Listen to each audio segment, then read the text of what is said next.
Another thing about innovation is I think definitely try to stay closer with the research industry and academia. So we have many partners in the academia industry and also a lot of the labs we work together with, and they help us to do better innovations as well. And that's also a very important piece. And the next one is I think you need to have a very innovative mindset and also willing to try different things and willing to take the risk.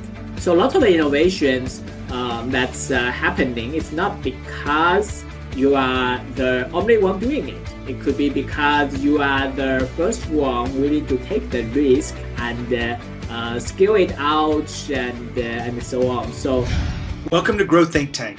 This is the one and only place where you will get insight from the founders and the CEOs of the fastest growing privately held companies. I am the host. My name is Gene Hammett. I help leaders and their teams navigate the defining moments of their growth. Are you ready to grow? Today we're going to talk about leadership and innovation. Why do those things go together? Well, if you want to have an innovative product, if you want to really change the world, you can't do it alone. You've got to align your team. You've got to inspire them. You've got to have a clear vision for them to execute on. And it takes the right leadership to do that. So today we're going to talk about leadership and innovation. We have a very special guest today. It is the #1 Inc. rated company for 2025, over 37,000% growth rate over the last 3 years. That's revenue growth, 37,000%. It's astronomical. And we have with us the co-founder or founder, of Akool. Akool is an AI video-based platform. They can do avatars, clones, they can do language translations, and there's so many other use cases around this. Such a cool platform. And for less than $1 a day, you could have AI video created for you at the snap of a finger. All that being said, that's just innovation. And so how did they get to this point? Well, it took leadership and innovation working well together. It took the right idea, of course. It's the right timing, of course.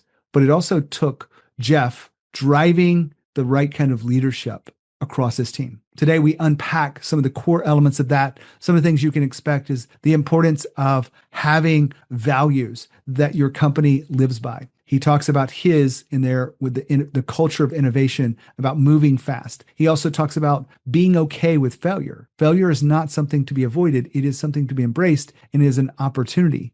And so you want to make sure that you look at that if you want to have an innovative culture. He also talks about transparency. Many other aspects of this are talked about inside of this interview with Jeff Liu, and it is a great interview. I think you'll appreciate it if you want to have an innovative culture.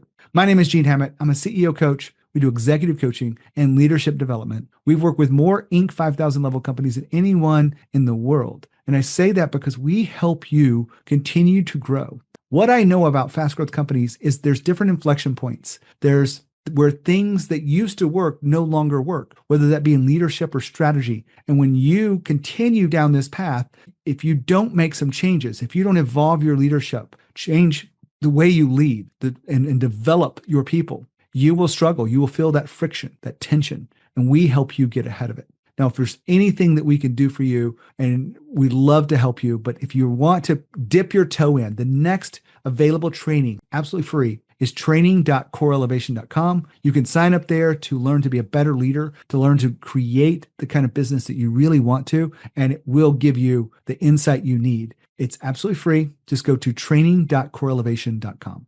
Now, when you think of your journey of leadership, make sure you keep tuning in to Grow Think Tank to be a better leader. Now, here's the interview with Jeff. Hey, Jeff, how are you? Hey, good. Thank you for inviting me here. Well, I'm so excited to have you, not because we're going to talk about AI, which I love, not because we're going to talk about technology, but because you're the fastest growth company on the Inc. list for 2025. Akool is rocking the AI world with video, and I'd love to get to know a little bit more about your company. I'm going to give you a platform to share with us, what you guys are doing at Akool. Sure. Yeah, very excited to share more about us, what we do, and so on. So for Akool, We are an AI video company that we build video solutions mainly for business and prosumers for them to create high quality videos, especially videos related to humans, such as their avatar, digital clones, video translations, face swap, and a lot of the exciting things you can do with videos. And on top of that, we are a unique solution offering for live, real-time interactive videos and also for a lot of video generations to happen on the device. So really excited to be in the video space and share lots of stuff over there. Well, I think it's impressive. I've watched quite a few videos that have been put out by your company and by others talking about the cool features in Akool, which it's really an incredible platform if anybody is interested in this world. I am curious, Jeff, we're going to talk today about innovation. Specifically, how do you lead in the leadership of innovation? You wouldn't be here where you are without being on the cutting edge of the AI wave, if you will. Before we dive into that, I'd love to ask you a question. If you project it out over the next 2 years, because AI is changing so fast, we're not going to go way far in the future, but 2 years from now, what would be the experience with AI video as it relates to the tools you guys are developing? Yeah, so 2 years is pretty long in the AI space. It's very long in the AI video space. So things are moving really fast. But in terms of what we do, we really do a lot in terms of the real-time video generation as well as making the video generation on device. And the compute power is increasing really fast. And that really enables us to do more and more in real time and on device. And in 2 years, we believe majority of the algorithms that you currently work with and doing in AI, they will be real time. And a lot of them will be on the device. And for what we do, we really try to bring the video, interactive video, as an interface. And the human in the video as the interface. You can communicate with it, you can work with it, and so on. So hopefully, like everyone will have several video-based AI companions you can interact with, and maybe you will have digital workforce with not just text but also language, also face that can help you to get some work done. It is changing fast. One of the things I think a lot of people are concerned with is deep fakes. I would love for you to just talk a little bit about how you guys are going in the level of security and AI safety before we go into the pre-programmed conversation around leadership and innovation. Sure. Yeah. Deepfake has been a thing that people discuss in the AI space because lots of the things we do AI generated, it's so hard to tell which is real and which is not. It's the same for like human face, it's same for the voice, and same for even the generic video generation, or even the language model is making lots of the guess and assumptions. So how we are handling the risks and so on, there are quite many mature ways to handle these things. First is more and more platforms and technologies begins to emerge that allows you to label that it's AI generated videos and easily tell it's AI generated videos. And if you classify deepfake, then probably most of the movies with special effects they are deepfake as well. But it's okay because they are movies. So as long as you label them, I think lots of the risks get reduced. And meanwhile, there are lots of the content moderation and guidelines coming out and being enforced in the community that to promote good usage of these technologies and discourage the bad side of the technologies. And I think for many of the new technology development, it had both sides. It's just on the AI side, it's things are moving faster. So yeah, and also lots of the data security and these kind of the policies are being enforced. So definitely lots of things are happening in this space. Well, Thank you for sharing that because I think a lot of people want to know that you are paying attention to this. Like a lot of people probably don't pay attention that much to it, but you're in the world of video and it's scary for people because of all the scams. And the historically, if you look back, the bad actors, if you will, are using technology faster than anyone else because they can get things done. And so DeepLeaks is one of those things. Let's go back in time. Today we're here to talk not to you about just your product and the services you offer in AI video. I could talk to you all day long about that. I have so many questions, but I'm more curious about how do you as a leader create innovation over time? You've got we'll say a small group of people. It's less than 100. It's about 80 employees. You guys were number one on the Inc. list, and you were able to create a product, get product, market fit, and then scale that up to where you are today. Before we dive into the leadership side, I'd love you to give us just a few moments, or just one moment, if you will, on the idea. You had the idea by yourself. You had the idea with a group of people. When you were talking about, leaning into AI video, how did that idea come about? Yeah. So how do we get into the AI video stuff? I think there are several things happening pretty related. First of all, it's definitely the founding team's experience, expertise, and so on. So I think many people in the company have been in the video space for a very long time, including myself. So I've in the space for over a decade and have been really enjoying playing with videos and getting some cool video stuff done and so on. And second, we are definitely see the big technology change over the time about over 4 years ago. And we see that many of the new technologies becomes mature and becomes can be commercially used. So we see lots of these things, and we see large players are moving very slow on quite many stuff. So we see the opportunity out there. That's how we get started and how we make the video things happen. And of course, we get many market opportunities that we see, and also have connections in the space that we think can easily get started and sell into. So that's why we picked the videos to do. When you think about innovation, I don't think there's any reason we have to go too deep into why innovation is important. But I am curious, what are the most important aspects of leading innovation? You can't write all the code yourself. You can't do all of the architecture thinking of this and have your finger on the pulse of every little thing in the company. I don't think. Maybe you do. But how do you lead innovation? Like, what are the most important things? And then we'll take each of those things and start to unpack them in today's interview.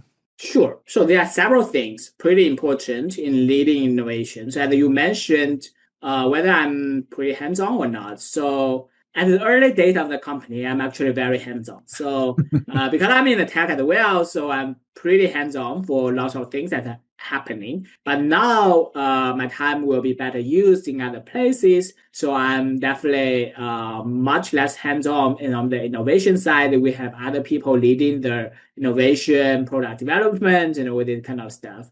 And I think the important thing about innovation is first, you still need to understand what's going on and as much understanding as possible. So in the early days, I write some of the core code myself, and now I still have deep involved with the engineers and researchers to understand what are the key innovations they are doing and what are the key stuff they are doing. And another thing about innovation is I think definitely try to stay closer with the research industry and academia. So we have many partners in the academia industry and also a lot of the labs we work together with, and they help us to do better innovations as well. And that's also a very important piece. And the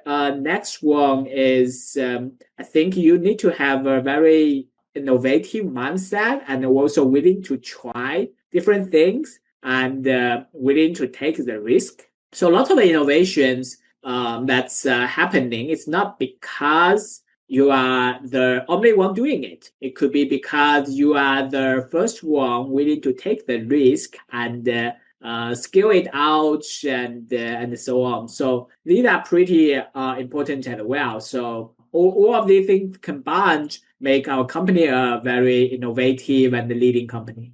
You might not have thought of this question before, but you've got a company of probably mostly technical people. I know you've got admin and you've got other leadership staff, but you have innovation going on all the time. Do you think people can be made innovators, or are they sort of come into your company already with that innovative mindset?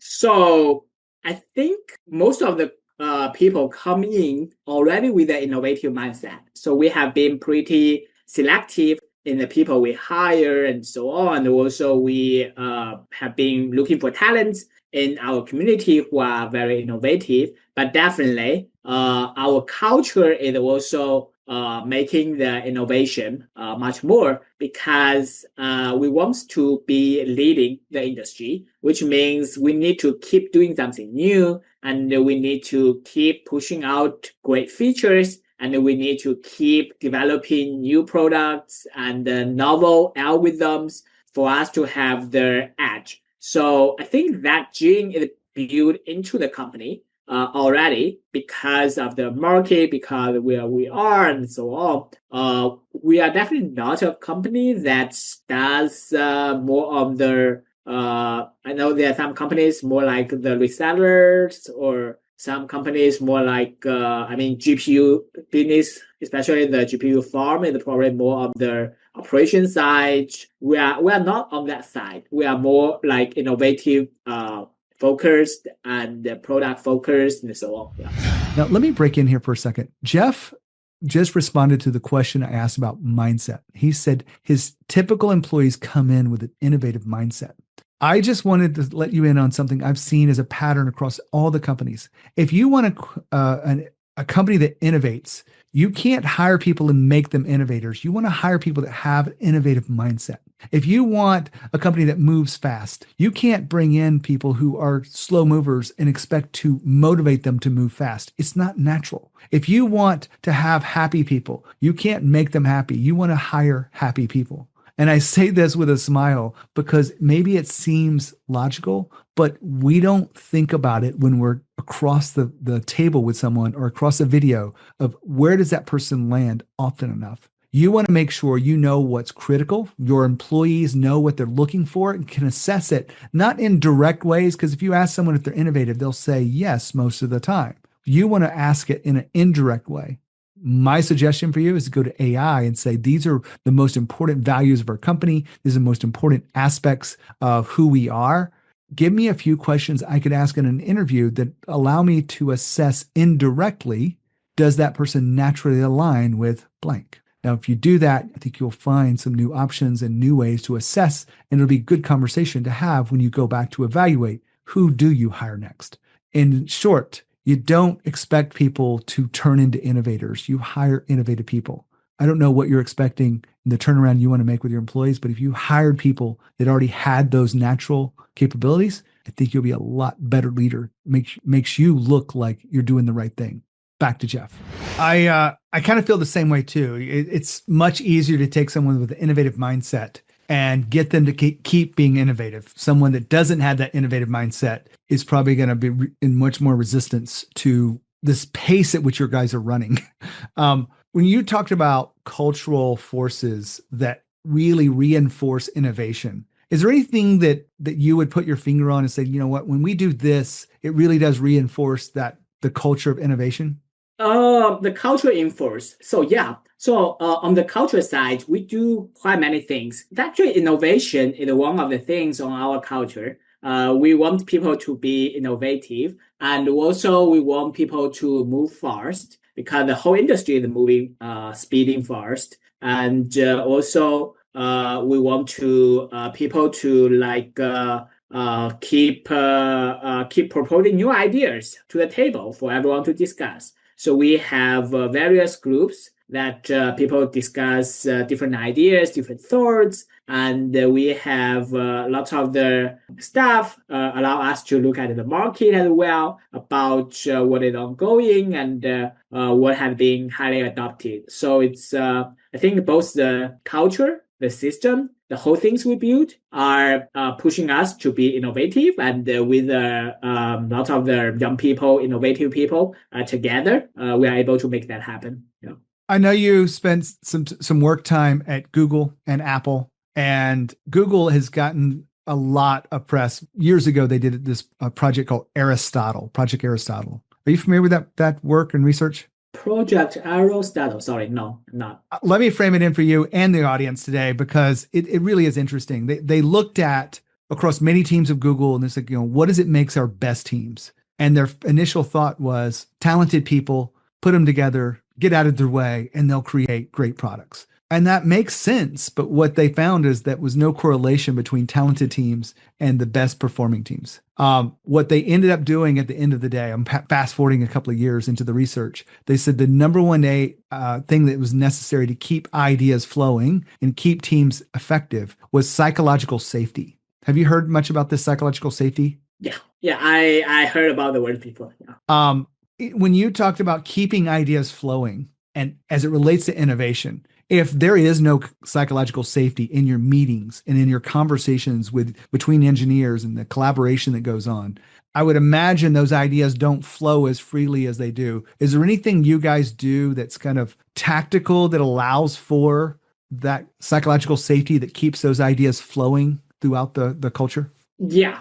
I think that's generally much easier in the startup environment. In bigger companies, different levels, managers, and so on, it sometimes becomes harder. But in our company, it's pretty flat. So we don't have too many layers and so on. And also, I try to have regular one-on-ones with everyone in the company. So it's definitely much easier for people to feel psychologically safety and speak something out. And especially for the product team and for the core technology team, they are very open. So we have constant discussions happening in many of the chat and the groups, and there are lots of arguments happening as well. And many people argue with me. So we are pretty open to that. And I think as long as it's the discussions or argues and all these things is respected to building better products, everyone is very open. So yeah. Let me jump in here one more time. We've been talking about psychological safety. There are many books out there about psychological safety. I'll give you the kind of quick way to understand this. If people are speaking up freely, sharing ideas, and they don't feel like they're being shut down by their peers and by their authorities above them, even you, they'll continue to share those ideas. But if they feel like they're going to be judged, if they feel like they're going to be shut down in some way, then they'll keep those ideas for themselves. And what I've noticed with a lot of companies, it's not about the CEO's ideas always being the ones that we execute on. It's the best ideas win. I've been talking about this for years. I've been doing this podcast. If the best ideas win, then that is the kind of culture that which you will get more out of your people. They will feel more engaged. They will have a sense of ownership when the best ideas win. Your question is, are you creating the kind of culture where the best ideas win? Or is it your ideas? Or is it the sharpest person around that domain always winning? I get it. But a culture where great ideas are shared and not judged, have a sense of psychological safety, is a powerful culture. Back to Jeff. I want to dive a little bit deeper into something you just said, one-on-ones. A lot of our clients, CEOs go, I'm too busy to have one-on-ones. I really expected to hire really experienced people. I'll meet with them when I need to, but I don't have the structure and I don't have a cadence. Do you have a regular cadence and structure for your direct reports as it relates to one-on-one meetings? Yeah, so how it works on the one-on-one side is when in the first 1 or 2 years of the company, I will have one-on-one with everyone monthly and trying to understand what's going on. And for direct reports and managers, we have one-on-one weekly. And for now, things change, team grows bigger, and I cannot do these things. So for the managers and direct reports, I have one-on-ones at least weekly, so sometimes more. And for the whole company level, every half a year. So every half a year, I still try to talk to everyone face to face at least once. So, yeah. Do you follow a structure behind that, or is it more like a free-flowing conversation and just like catch me up on what you're doing? So yeah, so for the broader scope one-on-ones, frequently I'm not 100% sure about what they are doing. So definitely we will start with what they are doing, what they are working on, some of the difficulties they match, and we're also looking for some of suggestions, feedbacks, how they think places can be improved, and how they think that something is not good enough, and just trying to understand what's going on and trying to gather feedbacks. I think that has been the two main goals, but we can dive into various different topics and the tasks as the conversation goes. Yeah. We don't know each other. This is the first time we've kind of met through video, and I sense that you're a fairly nice guy. And I know we wrote a book on how to have tough conversations. I'm kind of curious, when someone's not being innovative, not moving fast enough, not sharing those ideas, you feel like they might be holding back. How do you address that as you're leading innovation at Akool? Yeah. Sometimes we do need to have tough conversations. I mean, it's definitely some experience that need to be well managed. In our case, we do have some people that not fit in the company or culture or so on, and we need to let them go. And these conversations are pretty hard. And usually for these conversations, just try to be straightforward and try to be clear, give the reasons, and also usually try to keep it within 15 minutes or so. So yeah, that's probably some of the most tough conversations. And on the other side, when we pass the performance review results, we do regular performance reviews. Sometimes people's performance is not doing well. Then we also need to have tough conversations about their performance and what has been not going well, and how do we expect to see improvements, and we need to draw the line clear. And these could be some tough conversations as well.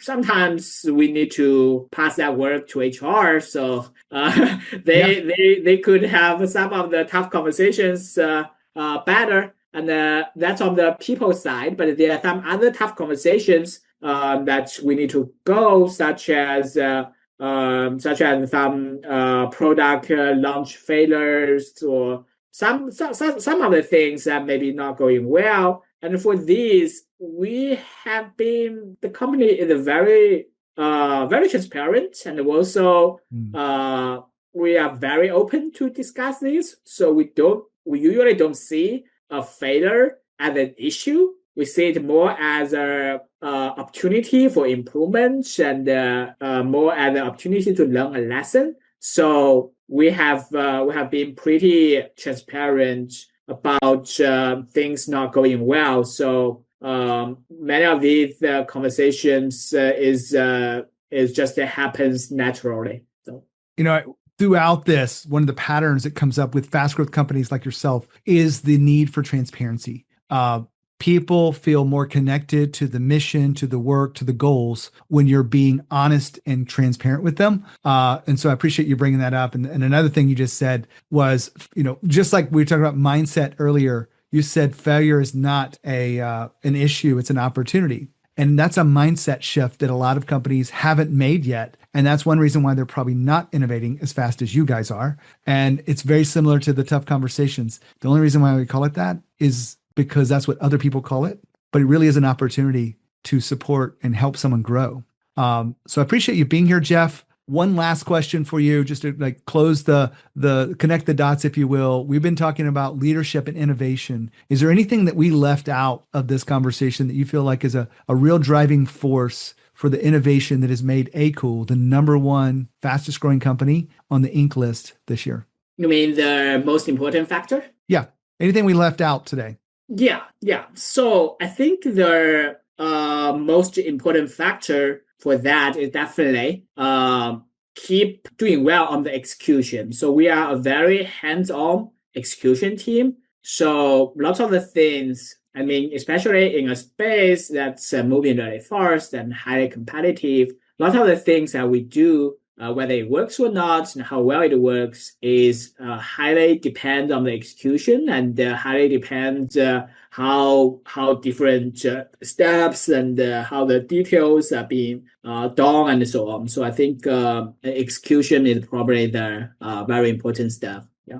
Fantastic, Jeff. Thank you again for being here. It's an honor to help tell your story about what Akool's doing. I would say to everyone, I've been checking out the videos. I'm going to sign up for some type of way to explore this. I'm not sure how I'm going to use it in my business, but it is fascinating what you can do for a small amount of money, because it is literally a few dollars a month to be able to have the power of AI video, whether it be AI avatars or cloning yourself. It's such a cool product. So thanks for being here, Jeff. Yeah, thank you. Wow, what a great, powerful interview. I know that English is not his first language. He is from China, but you've got to look at the intelligence behind Jeff and what he's done with Akool. And hopefully you can learn from this, pull from some of the insights around what does it take to create that culture of innovation. Leadership and innovation go hand in hand, but they don't always. But I know those companies that have really innovative products have had great leaders. And so that's something to really think about. Are you really the leader that your company needs, or do you need to evolve and step up? If I can help you in any way, make sure you reach out to me. My email is gene@genehammett. The training that's coming up next is training.coreelevation.com. And when you think of growth and you think of leadership, think of Growth Think Tank. As always, lead with courage. We'll see you next time.